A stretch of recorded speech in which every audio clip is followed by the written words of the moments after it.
अस्सलाम वालेकुम 9th class. Topic है आज हमारा डिफॉरेस्टेशन एंड ओवर हंटिंग।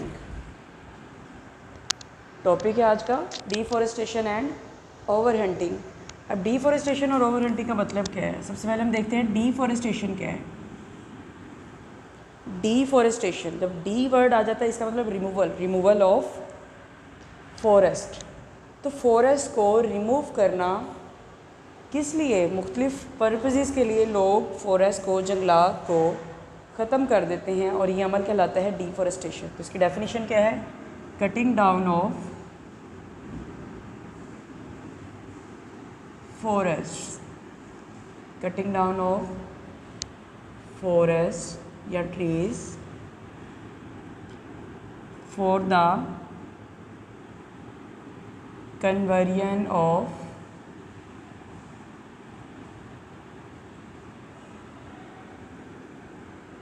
यहाँ हम कह देंगे trees, cutting down of trees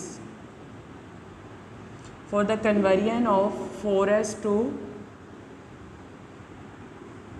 non forest land.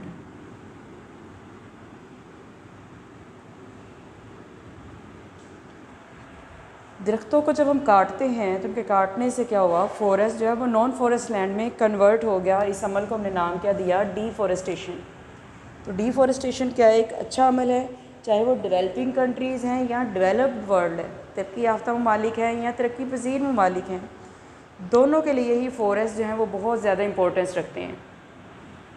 क्यों लोग डिफॉरेस्टेशन करते क्यों हैं? इसके कॉजेज़ क्या है? वजह क्या है?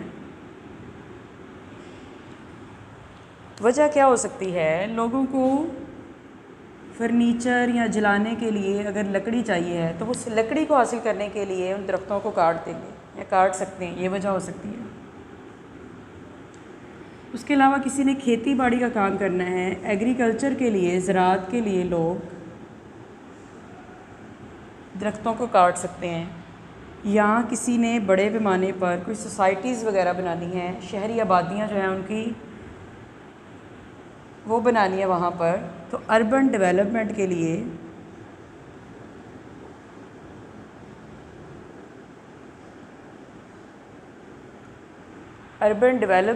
भी दरख्त काट सकते हैं लोग या काटते हैं।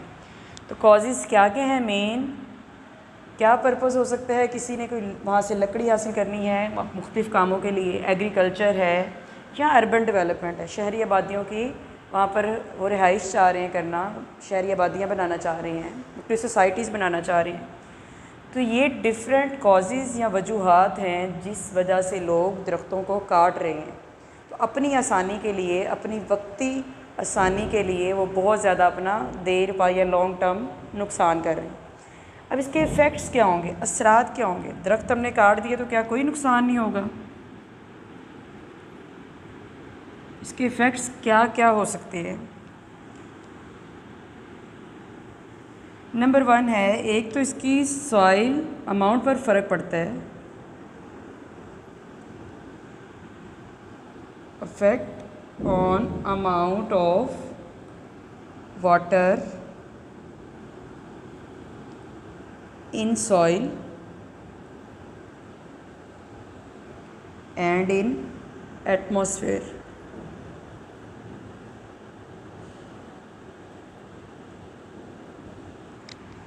मिट्टी में भी, नीचे ज़मीन में भी पानी की मिक़दार जो है वो कम होती है, उसके असर पड़ता है। और फ़िज़ा में भी जो है वो पानी की कमी होती है, जिससे फिर उसके बाद बादल वगैरह बनने होते हैं उसी पानी से। तो सबसे पहला इसका इफ़ेक्ट क्या है? असर क्या होगा? ज़मीन में भी पानी की कमी हो सकती है और एटमॉस्फेयर में भी पानी की कमी हो सकती है। उसके बाद इसका सेकंड इफ़ेक्ट क्या होगा? दरख्त अगर काट देंगे तो उससे और क्या असर हो सकता है? जब दरख्तों को काटा जाता है तो दरख्त जिस जगह पे लगे होते हैं उस जगह की जो मिट्टी है उसको जकड़ के रखते हैं, मजबूती से पकड़ के रखते हैं। तो जब दरख्त वहाँ से निकाल देंगे तो उसके साथ साथ क्या होगी? Soil erosion. सेकंड इफ़ेक्ट क्या है? Soil erosion. अब सॉइल इरोजन क्या है? जब दरख्त काटे तो वहाँ से वो मिट्टी को भी, पहले किसने पकड़ा हुआ था? दरख्त की जड़ें जहाँ तक फैली हुई तो वो मिट्टी भी मजबूती से उन्होंने उसको पकड़ा हुआ था, थाम के रखा हुआ था। जब दरख्त वहाँ से निकाल दिया तब उस मिट्टी को किसी ने भी उस अपनी जगह पर रखने के लिए कोई चीज़ भी नहीं है, तो मिट्टी क्या करती जाती है, हवा या बारिश वगैरह के साथ बहकर दरियाओं, नदी नालों और डैम्स वगैरह तक पहुँच जाती है। अब ये जो डैम्स वगैरह, ये जो नदी नाले हैं, वो किस पर्पज़ के लिए थे, पानी को जमा करने के लिए, जबकि वहाँ पर क्या पहुँच गई, वो मिट्टी जो दरख्तों के काटने की वजह से बहती हुई वहाँ तक गई, तो वो डैम्स वगैरह की जो वाटर स्टोरेज कैपेसिटी है उसको नुकसान पहुँचा सकती है।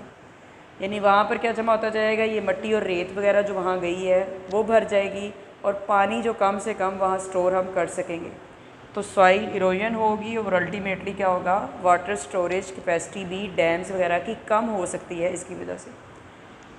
और तीसरा इफ़ेक्ट है,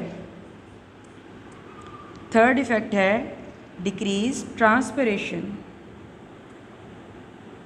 ट्रांसपिरेशन भी क्या होगी इसकी वजह से, डिफॉरेस्टेशन की वजह से कम होगी। ट्रांसपिरेशन क्या होती है, प्लांट्स में से पानी का वेपर्स की शक्ल में निकलना। तो जितनी बाहर सनलाइट होती है उतनी ज़्यादा ट्रांसपिरेशन भी होती है। अब ट्रांसपिरेशन होने के लिए, ट्रांसपिरेशन किसकी हो रही है, किस चीज़ के वेपर्स बन रहे हैं, पानी के। तो जब दरख्त ही नहीं है, दरमियान से हमने वही काट दिए हैं, तो ट्रांसपिरेशन कहाँ से होगी, दरख्तों में से हो रही थी, प्लांट्स में से ही हो रही थी। जब प्लांट्स ही हमने एक जगह से ख़त्म कर दिया तो उस जगह पर ट्रांसपिरेशन का अमल भी ख़त्म हो गया। ट्रांसपिरेशन के होने से वो जो वाटर वेपर्स थे वो एटमॉस्फेयर में जाते हैं, इकट्ठे होते हैं, कंडेंस होकर क्लाउड यानी क्लाउड फॉर्मेशन, बादल बनने का बायस बनते हैं। बादल बनते हैं तो फिर बारिश भी होती है। तो जब ट्रांसपिरेशन नहीं होगी तो क्लाउड फॉर्मेशन नहीं होगी, क्लाउड फॉर्मेशन नहीं होगी तो अल्टीमेटली क्या होगा, एंड पे नो रेन, बारिश भी नहीं होगी। तो दरख्त काटने की वजह से कितने नुकसानात, लॉन्ग टर्म नुकसानात हमारे अपने ही हो रहे हैं, हम अपना ही नुकसान करते हैं। तो हमने 3 इसके कॉजेज़ पढ़े हैं, वुड एग्रीकल्चर, अर्बन डेवलपमेंट, और 3 इसके कॉजेज़ पढ़े हैं, इफ़ेक्ट्स पढ़े हैं कि किस किस को इफ़ेक्ट करता है, amount of water in soil and in atmosphere. इसके बाद सेकेंड इफ़ेक्ट क्या था, इसकी वजह से क्या हो सकती है, सॉइल इरोजन। थर्ड इफ़ेक्ट पड़ा ट्रांसपिरेशन, कम से कम होगी, जितने दरख्त या प्लांट्स हम काटते जाएंगे उतनी ट्रांसपिरेशन भी कम से कम होती जाएगी। उसके बाद ये और क्या करते हैं, जो प्लांट्स हैं, जो दरख्त हैं, ये जलाने के काम आते हैं। तकरीबन 3 बिलियन लोग, कितने लोग, 3 बिलियन पीपल जो हैं वो लकड़ी पर इन्हिसार करते हैं। किसके लिए, हीटिंग के लिए या कुकिंग के लिए, यानी सर्दी से बचने के लिए उनको आग जलाने की ज़रूरत पड़ी, या उन्होंने खाना पकाना है तो उनको क्या चाहिए है, लकड़ी। 3 billion people depend on would. 3 billion लोग हैं जो कि लकड़ी पर डिपेंड कर रहे हैं, किस मकसद के लिए, हीटिंग या कुकिंग के लिए। तो लोगों को लकड़ी चाहिए होती है किस किस काम के लिए, फ़र्नीचर बनाने के लिए, जलाने के लिए, पेपर बनाना है तब चाहिए। ये लकड़ी करनी क्या है उन्होंने, लोग किस लिए दरख्तों को काट रहे हैं, फर्नीचर के लिए, बर्निंग के लिए उन्हें चाहिए लकड़ी, पेपर मेकिंग के लिए चाहिए, या कुछ और रीज़न्स भी मुख्तलिफ उनके अपने अपने पर्पसेस हो सकते हैं। तो ये जो फॉरेस्ट्स हैं, किसी भी कंट्री की इंडस्ट्री का बहुत ज़्यादा, उसकी इकॉनमी का बहुत ज़्यादा, ये उसकी इकॉनमी डिपेंड करती है किसी भी मुल्क की, और हमें इन मुख्तलिफ़ कामों के लिए चाहिए भी होते हैं। तो अब इसका मतलब ये नहीं है कि हमें चाहिए है तो हम दरख्तों का बिल्कुल सफाया ही कर दें किसी जगह पर, हम बिल्कुल ही वहाँ से सारे दरख्त काट दें। जब हम काट देंगे तो सिर्फ इंसानों को ही नुकसान नहीं पहुँचता, बल्कि उन दरख्तों पर रहने वाली बाकी की भी जितनी बायोडाइवर्सिटी है उसको भी हम नुकसान पहुँचा रहे हैं। तो ये क्या करते हैं, और इसके अलावा एक और काम है, एक्सट्रैक्ट कार्बन डाइऑक्साइड।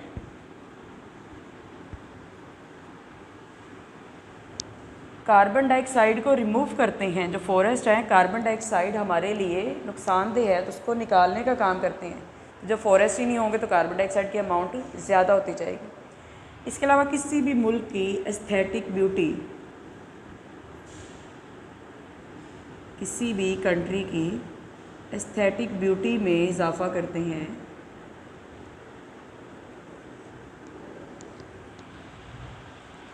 तो इनकी वजह से क्या होता है, कोई भी जगह जहाँ पर दरख्त वगैरह लगे हों वो ऑटोमेटिकली वो देख के अच्छा एहसास होता है, अच्छा महसूस करते हैं लोग।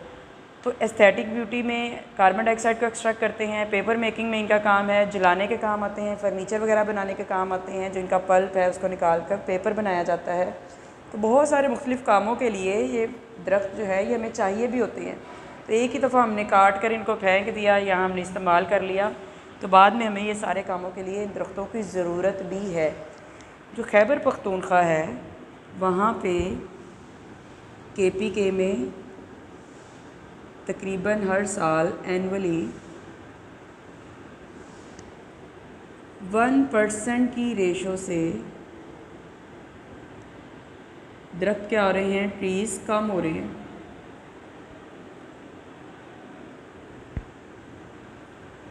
तो हर साल 1% इनमें कमी देखने में आ रही है दरख्तों के, जो ये डिफॉरेस्टेशन हो रही है हर साल 1%। जितने भी दरख्त पीछे रह जाते हैं KPK में इतने ज़्यादा थे दरख्त कि वो एक दूसरे के साथ साथ जैसे जुड़े हुए थे, जैसे छत बनी होती है।